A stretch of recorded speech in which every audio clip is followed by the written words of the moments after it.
Hey everybody, Marco here for Mountain Strength and Fitness, and I just wanted to make this video to help you get started with fat loss nutrition. This is a quick start guide, and I'm just going to give you a few tips and other advice that will get you going in the right direction.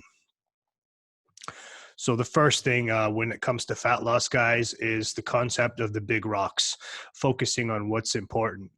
So this big rocks concept, it basically stems from the analogy that if you were to fill a jar with rocks, the biggest rocks would take up the most space, and they are the most important thing for filling the jar. And then you fill in the little gaps with the little pebbles and stones, which are less important. And when it comes to nutrition, the big rocks, the things that are going to give you the most bang for your buck are what you want to focus on. And the number one thing there is that you must be in a calorie deficit for fat loss. For weight loss or weight gain, you got to be in a calorie surplus. So calories matter. They matter more than anything else. Healthy eating also matters for good health and that kind of thing. You want to get your nutrients, your micronutrients, but you could eat all the healthy food in the world. And if you're not in a calorie deficit, you're not going to lose weight. And I can't stress that enough. So that's the number one most important thing. Make sure you're in a deficit. Number two is you want to follow the 80-20 rule and focus on the important stuff. Don't get sidetracked by unimportant details and fad diets. Like I mentioned, calories are most important. Find a way to get yourself into a calorie deficit. Just about every popular diet out there is just a different way of getting you into a calorie deficit. You could do keto, intermittent fasting, clean eating, 6 meals a day, whatever it is. If you're not in a deficit, you're not going to lose weight. So don't get too caught up in those details. The number one thing that matters about the way you eat and your diet for fat loss is that you're able to sustain it long enough to see results. If it's something that's sending you off the rails because it's too restrictive, it's just not going to work for you. And you got to find something reasonable, something that you can live with, and something that'll fit into your lifestyle. That's very important. Another thing is when you're dieting for fat loss, you want to eat mostly minimally processed food and then 10 to 20% fun foods you enjoy. When I say minimally processed food, basically anything that grew out of the ground or had a face and isn't in a box with a barcode, or wasn't made in a factory out of 80 different ingredients. Those are generally things like cupcakes, potato chips, ice cream, etc. You can include a little bit of those in your diet, but make sure about 90%, 80 to 90% of what you eat is coming from whole foods, fruits, veggies, whole grains, lean meats, that sort of thing. And put most of your emphasis there. That'll help you feel better, perform better, and manage your hunger throughout the diet. You want to be flexible, like I just mentioned in the previous line, but not too flexible, guys. If you just overdo it, you're going to end up likely not satisfying your hunger sufficiently, and you'll just end up overeating. Untracked calories also count, guys. So be honest with yourself and be honest with your coach if you have one. A lot of people, they'll take little licks and bites of their kids' food, sneak a little few M&Ms in their mouth from the bowl at work, or wake up in the middle of the night and chug a glass of milk. And they don't track those things. They just somehow, I don't get the logic behind it, but it's human nature. We just think, oh, if it doesn't track, if I don't track it, it doesn't count. But it doesn't work that way, guys.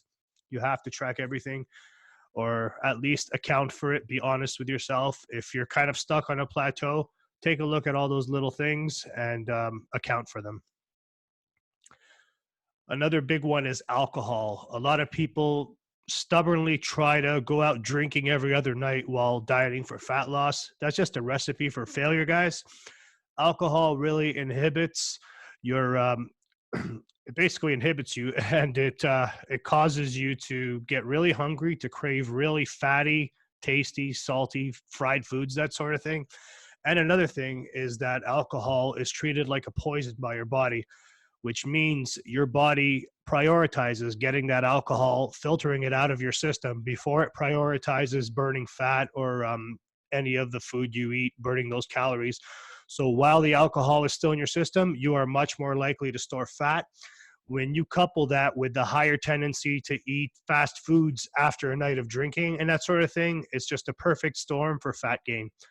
So you can lose while drinking alcohol if you're in a calorie deficit, but the alcohol makes it a lot harder to stay in a calorie deficit and make wiser food choices.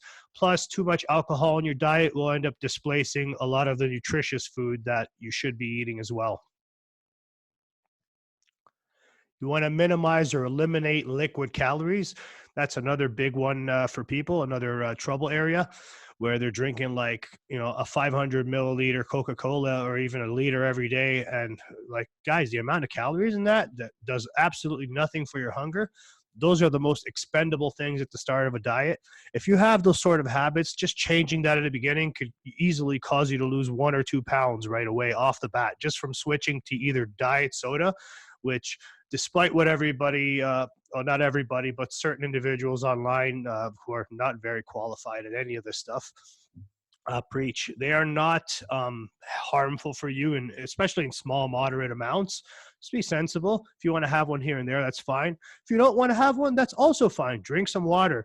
Have some fizzy flavored water, the 0-calorie kind. Anything 0-calorie is fine. It's a great replacement for things like soda, coffee with creamer. I'm talking like, if you get a Tim Hortons, or for you Americans, a Dunkin' Donuts coffee with 2 creams, there's really like a lot more than 2 tablespoons of cream in there. That could easily be a 200-calorie coffee when you factor in cream and sugar. Starbucks specialty coffees, they could be upwards of like 500 calories. That's the same as, a meal pretty much. So be careful for those hidden calories. And it's probably better to switch to 0-cal versions. Fruit juices, again, guys, just eat a real piece of fruit. Like the fruit juice is just concentrated calories. A lot of the fiber is removed, and it's just not really helping your goals that much. And restaurant meals are another big one. When people are trying to cut and they eat out at restaurants, the problem with that is the cooks at restaurants, they're not looking out for you or your goals. Have you ever seen a restaurant cook behind the scenes? They're not sitting there weighing things with or measuring their butter or oil with tablespoons. They're just free pouring that stuff all over your food. That could easily add up to hundreds of extra calories that you don't even know are in the food. And that could be kind of setting you off track. So I would say while you're cutting, to minimize restaurant food and cook most of your food. That way you know what's gone into it, you've cooked it yourself, and you can be more accountable to yourself that way. Eating habits is another important area. You want to stop eating when you're 80% full. It takes about 20 minutes for your stomach to send the signal to your brain to let you know that you're full. So if you eat slowly, stop when you're 80% full. That's a good way to give it that extra little time delay to basically, for one, not overeat if you're just doing it intuitively without tracking, and two, to give it that time so you're not overeating. You want to eat more lean protein. So guys, protein is the most satiating macronutrient. There's protein, fat, and carbs. And protein will make a huge difference. A lot of people, they don't eat much protein, or at least not as much as they think they do. If you eat out if you get eat out anywhere, you get a sandwich, a chicken sandwich, there's like maybe 18 to 20 grams of protein in there. And most people could benefit from way more. One way that I do this, if I'm eating out sometimes, if I'm like at Subway and I get like a chicken sub because I'm on the go and I need something kind of, convenient and quick, I'll order the double meat version of the smaller sub. That will double your protein without adding all the extra calories of the other bread and toppings. So that's a good idea. Same thing with your meals at home. Whatever you normally put on the plate for protein, add a little bit more. Like do it on a meal by meal basis. So if you eat like a little piece of chicken breast or whatever, do it 1.5 times that amount, 2 times that amount, depending where you're at. That's an easy way to increase protein intake. Another way is just add more protein at your breakfast, ditch the bagel with butter, and eat some scrambled eggs. And maybe even add a little bit of extra egg whites because egg whites are pure protein. Those are a few little ways to do it. Or just drink a whey shake with your bagel in the morning. So you want to eat generally between 0.7 and 1.1 grams of protein per pound of your body weight. So if you're a 200-pound male, that would be about 140 to 220 grams of protein per day. And try to spread it out fairly evenly across a few meals, and that'll get you most of the way you need to be. Another one, guys, is increase vegetable intake. I can't stress that enough. Vegetables are low in calories, high in fiber, high in nutrients. They are pretty filling if you eat a lot of them. If you make half of your meal plate veggies, you will be incredibly satisfied after that meal compared to if you had just made it like, rice or something. So make a good portion of your meal veggies. Try to include at least 2 meals a day. Include some veggies. Same goes for fruits, and that will help you. It will help your hunger. It'll help you feel and perform better. Another one, guys, is measure your food by weight and not by volume. If you are tracking, um, use a food scale, measure it by the gram, and log it by the gram if you're using a tracking app or whatever. Problem being with measuring cups and spoons, they're inaccurate. They're very inaccurate. Sometimes if you do a side by side and you look at a nutrition label, generally it'll say a quarter cup and then 80 grams or whatever it is of that food. And if you take an actual quarter cup, just eyeball it and then weigh it, a lot of times it'll be like 100 grams. And that gram measurement is the accurate one. So you want to get as close to that as possible. So rather than just using cups and thinking you're getting everything bang on, use a scale in the beginning during your educational period. And that'll open your eyes to what real world portions look like versus what's on the nutrition labels. Stop snacking between meals. That's a huge one. A lot of people snack quite a bit. They snack and graze all throughout the day. And to me, that's the number one red flag that they're eating insufficient meals, probably with insufficient protein at their meals because they're always hungry. And they're trying to starve themselves at their main meal and then just so they can graze on stuff. Eat more substantial meals. Make the portion a little bit bigger if you have to, because the food at your meal is likely going to be a lot more conducive to your goals than that bag of pita chips or whatever it is that you're eating. If you do have to snack for the sake of convenience, choose high protein snacks, things like beef jerky. Have a whey protein shake even, or even a good quality protein bar that doesn't have a lot of extra carbs and fats. And sort of, just stay away from the chips, stay away from dried fruits and things like that for the most part. I'm not telling you to completely avoid them, but they are not helping your goals. Those things are just calorie bombs, very calorie dense for a small amount of food, and they're not doing anything to fill your hunger. They're very easy to overeat in a lot of cases. So you want to eat slowly and chew your food properly, as I mentioned earlier. Give it that time for that signal. Try to go for about 15 to 20 bites per mouthful and really just taste and savor your food. And as I just mentioned, savor your food, be present while eating, feel the texture of your food, like enjoy your food, guys. Put your phone down, eat undistracted, turn YouTube off. I know that's a habit a lot of us have. I have it too. But if you actually get into the habit of learning to like properly eat your food, taste it, savor it, put your fork down in between bites and eat while you're totally focused on eating, that will make such a difference towards one, getting you in touch with your hunger and satiety signals. And so you can recognize when you're full. It's very easy to just keep eating past the point of fullness when you're distracted. When you're totally focused on eating, for one, it's more satisfying. And in addition to that, you just feel that fullness cue a little bit sooner. So guys, this is my fat loss meal blueprint. And this is a graphic I've made that tells you how to set up a meal, because a lot of people, they just want to follow macros, or they say, I want to lose weight, I want to eat better, but they don't know how to put together a meal. This gives you a perfect template for setting up each meal you eat. And that is, as in this graphic, number one, the first thing you want to do, fill about half of your plate with fibers, veggies, like green veggies, salad, that sort of thing. And that will just by measures help your hunger, curb your appetite in between meals, and just give you all the nutrients you need. Number two, fill about a quarter of your plate with lean protein. We're talking fish, chicken breast, turkey, that sort of thing, pork tenderloin, whatever it is that you prefer, but generally, something that's high in protein, relatively low in fat. And then number three, you could fill about a quarter of your plate with a starchy carb, and that's where we get into tubers like potatoes, rice, that sort of thing. And even whole grain pasta, or regular pasta if you prefer, but I just find the regular pasta is a little bit less filling because there's less fiber. But honestly, if it keeps you sane, it's better than eating something you're not going to stick to. So yeah, 25% of your plate lean protein, 25 starchy carbs, half your plate veggies and or low calorie fruit. When I say low calorie fruit, I'm not talking about bananas. I'm not like berries, strawberries, blueberries, that sort of thing. They're generally a little bit lower calorie density and higher in fiber. And then another one is eat mindfully. And as I mentioned before, this keeps coming back and it will keep coming back. Stop when you're about 80% full.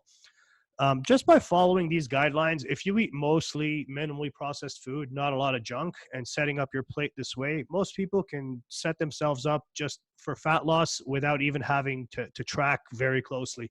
Although I do recommend the tracking in the beginning. Once you start getting more into a habit-based way of eating, this is a perfect way to do it.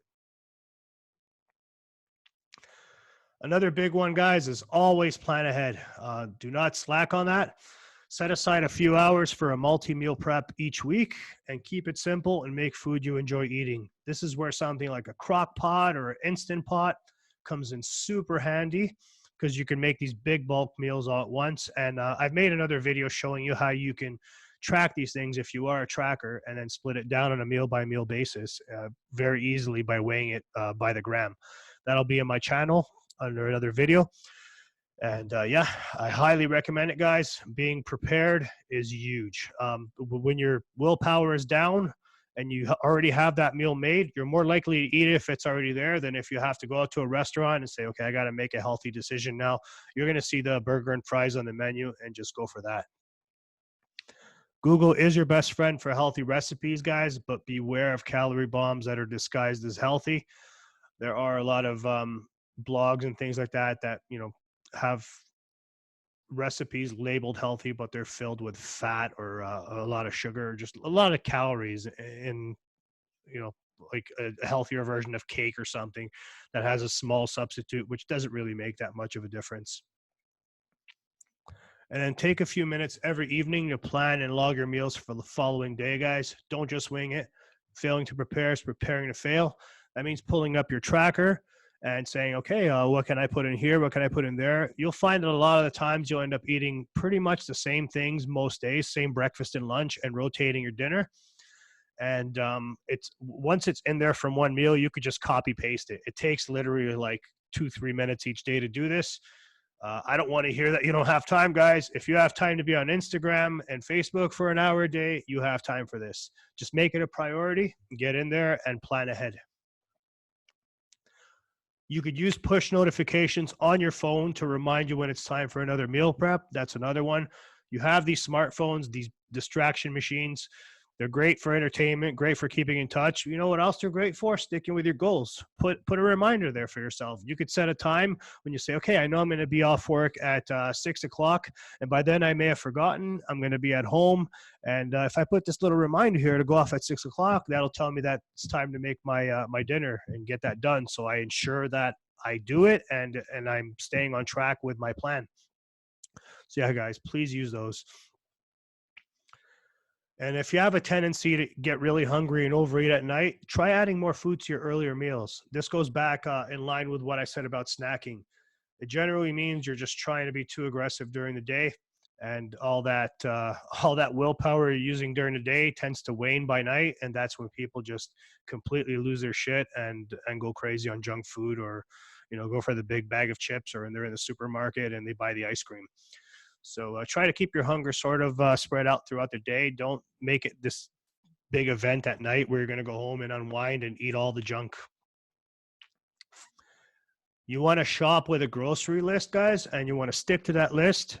Make the list when you're not hungry. Generally, I find after a meal is the best way to make my shopping list, and probably also the best time to do grocery shopping.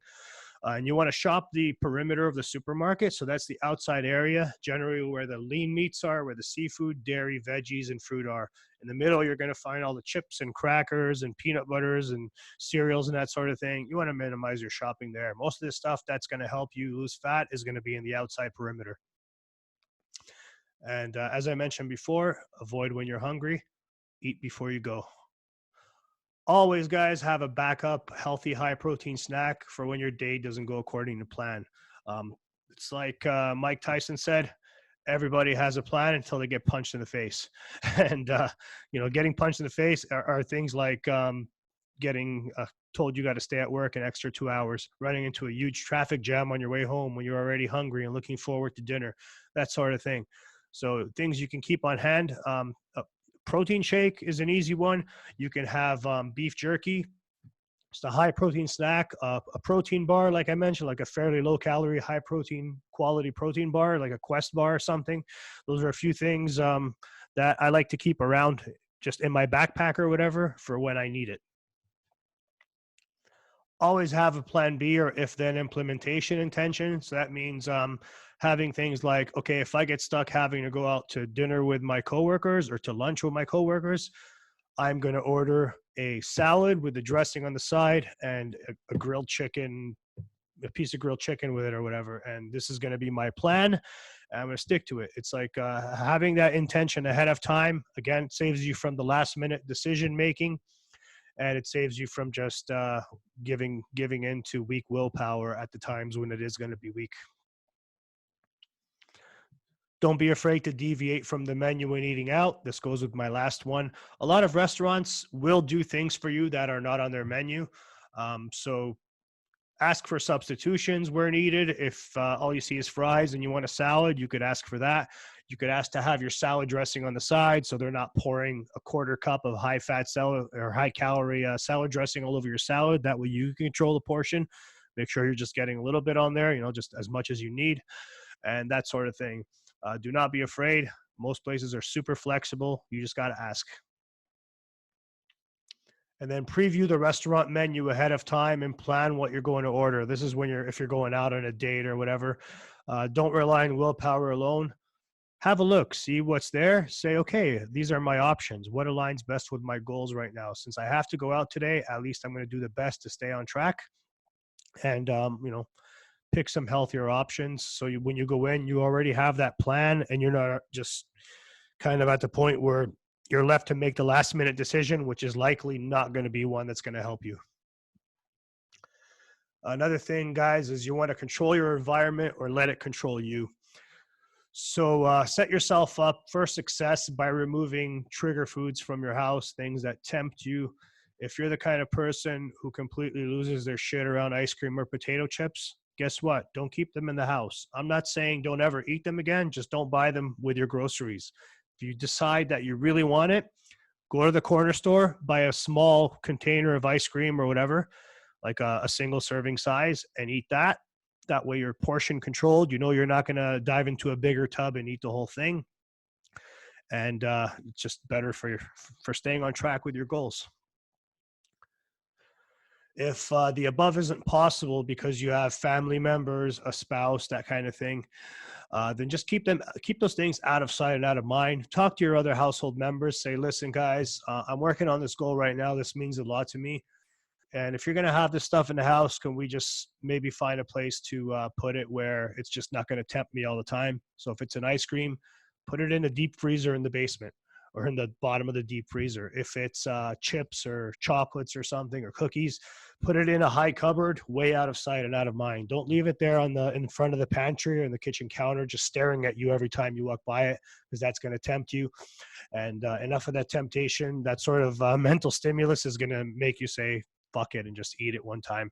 So yeah, out of sight and out of mind, guys. Design your home environment to make bad habits harder and good habits easier. So keep the fruits and veggies on the kitchen counter so you see them right away when you come into the kitchen and they're within reach. And then, as I just mentioned, keep the other stuff stashed away, out of sight and out of mind. So some mealtime tips. As I mentioned earlier, eat undistracted, turn off your TV and your phone, or just put them away, out of sight and out of mind, and focus on your food. Focus on tasting your food. Eat at the table and not at the sofa. Have a designated place to eat. So that's what you're doing when you're sitting there. Eating on the sofa, watching TV, again, that's mindless eating. That causes to just stuffing your face until you don't realize you're full and you just keep going and you eat way more than you need to. Use smaller dinner plates, guys. This is actually very helpful. There's a psychological thing where if you see a smaller plate heaping with food, it's just more a more satisfying meal than eating a bigger plate with like less food on it. I've been doing this for a few years. I find even small cutlery helps me eat less. It's kind of weird. It's one of those weird tricks, but try it. I bet you it'll work, and just you'll feel more satisfied from your meals. And then eat from a bowl, guys. Never directly from the bag or the box. This goes especially for things like snack foods. Weigh your portion out, put the box away, commit to eating that portion, and that's what you're going to eat, and not just kind of like mindlessly dig out of a bag or box. You want to drink a glass of water before eating. That's another good tip to give your stomach that sort of stretched feeling and help you feel full faster. I find carbonated water is especially helpful for this because of that sort of gas in the water. It just gives you a little bit more of a full feeling in your stomach. And it's actually something when I'm feeling a little bit hungry, but I just don't want to eat yet and I want to curb my hunger for a little bit. Something I'll reach for is like a carbonated 0-calorie fruit flavored water, whatever. You want to eat mostly the same breakfast and lunch most days and rotate a few dinner options. Keep things simple and easy. I find most people do this anyways. They'll eat their bagel for breakfast and then their whatever, McDonald's for lunch, and then eat whatever they cook at home. You're pretty much doing the same thing, just with healthier choices. So pick some options you enjoy. Keep things simple, and that way you'll have some sort of routine and structure. Routine and structure are important, and they're super helpful for keeping you on track and leaving all the guessing out of it. So, guys, oils, sauces, and condiments, things like mayo, Alfredo sauce, olive oil, butter, salad dressings, those are super calorie dense. That means for a tiny amount, it's packing normally like at least a few hundred calories. And if you're free pouring those things or eyeballing them, they can add up super quickly, especially things like pouring olive oil in your salad, putting peanut butter on toast. Weigh those things. Those are quite often the culprit of hundreds, if not thousands, of hidden calories in the diets of people who say, oh, I don't eat that much, but I can't lose weight. When you take a closer look and you start measuring those things, you see that that's where a lot of the calories that they were unaware of are coming from.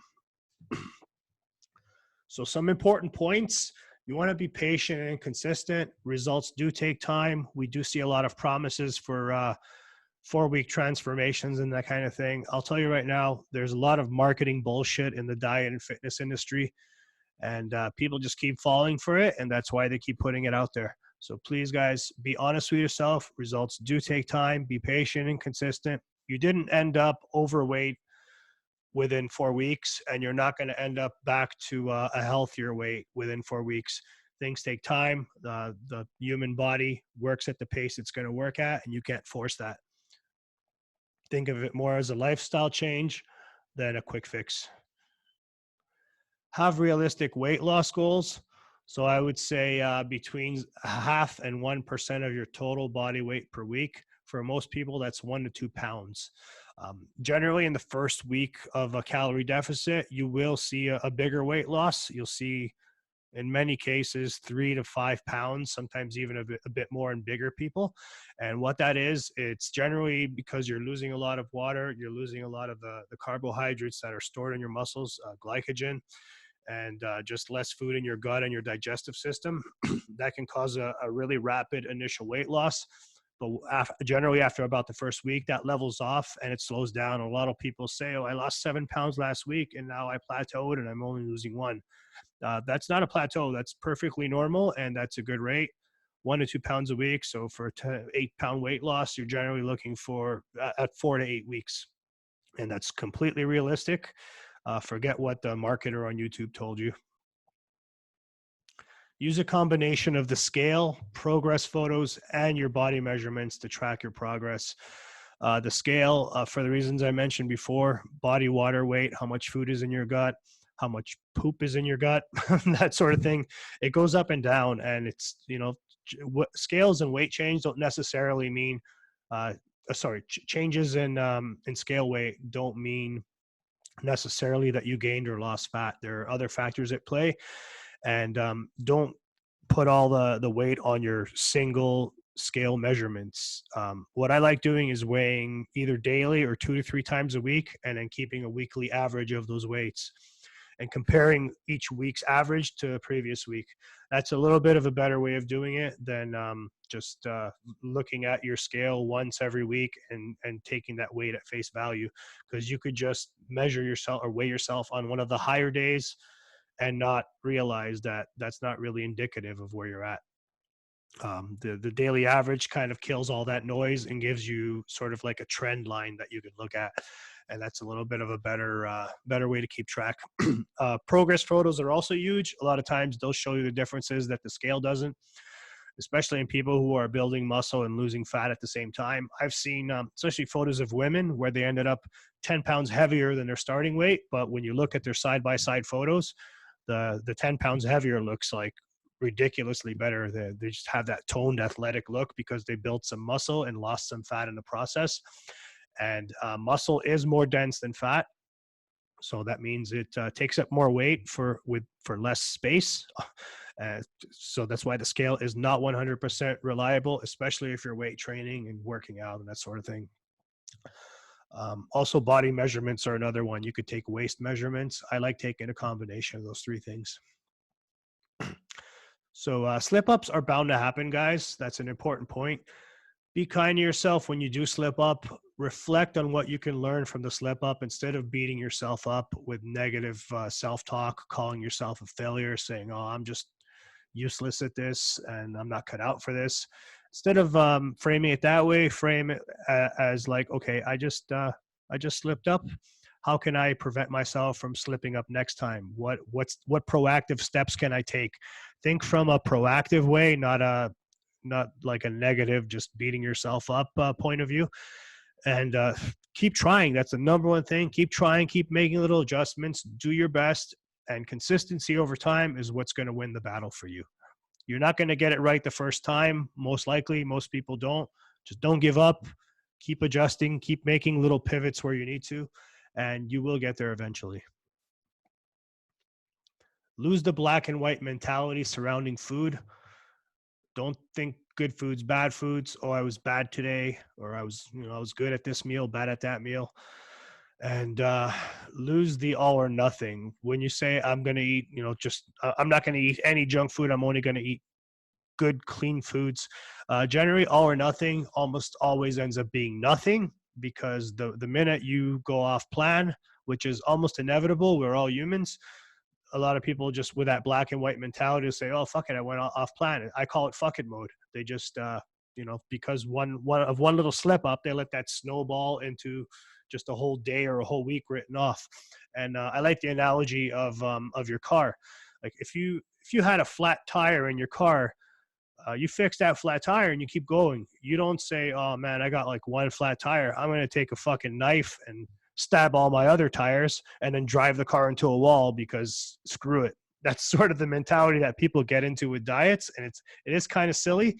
So it's good to look at it that way and lose the all or nothing mentality, guys. And then this is huge for people who are emotional eaters. I've been one quite often. It's really helped me is practice a few minutes of mindfulness or meditation each day. And it doesn't have to be anything religious. It could be like an app like Headspace, Calm. I like Sam Harris's Waking Up app. That one is paid, but I just find it's really helpful. Use one of those, even like 5 to 10 minutes a day. You will find the time if you try and make it a priority. I try to do it earlier in the day, so it's one of the first things I do, and it's out of the way. And I'm not trying to find the time for it during busier parts of the day. And that just gets you in tune with your inner.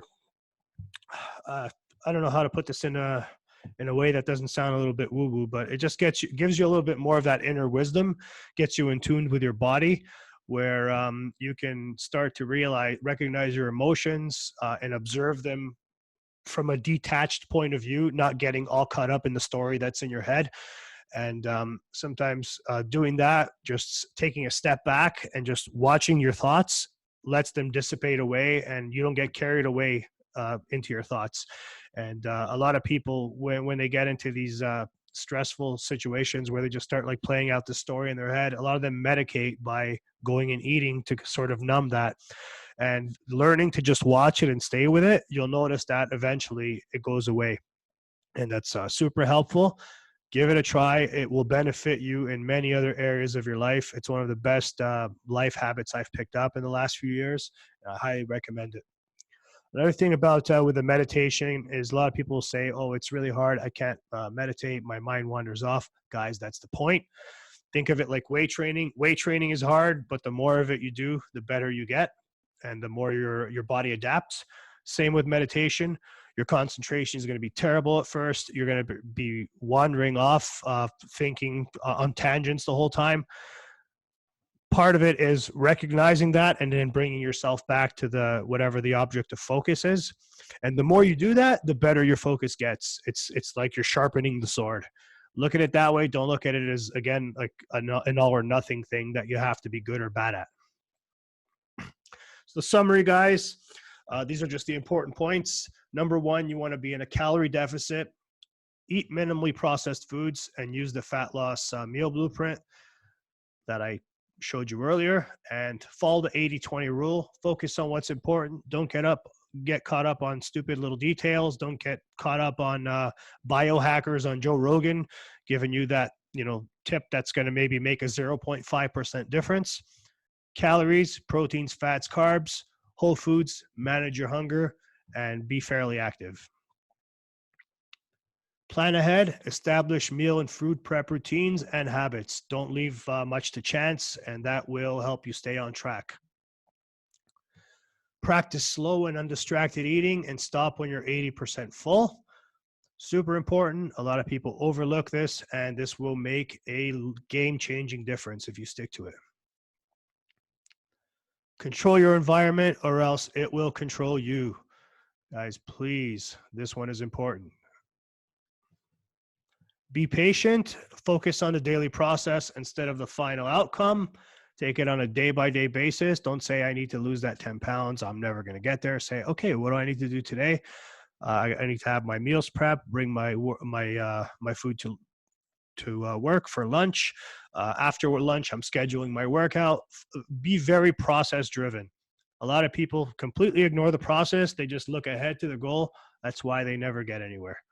It's good to have a goal, but you have to kind of reverse engineer that into the daily things you need to do. And then executing those daily things like flawlessly, or at least as best as you can, and focusing on those things are what's going to get you up to that bigger goal. So don't ignore them.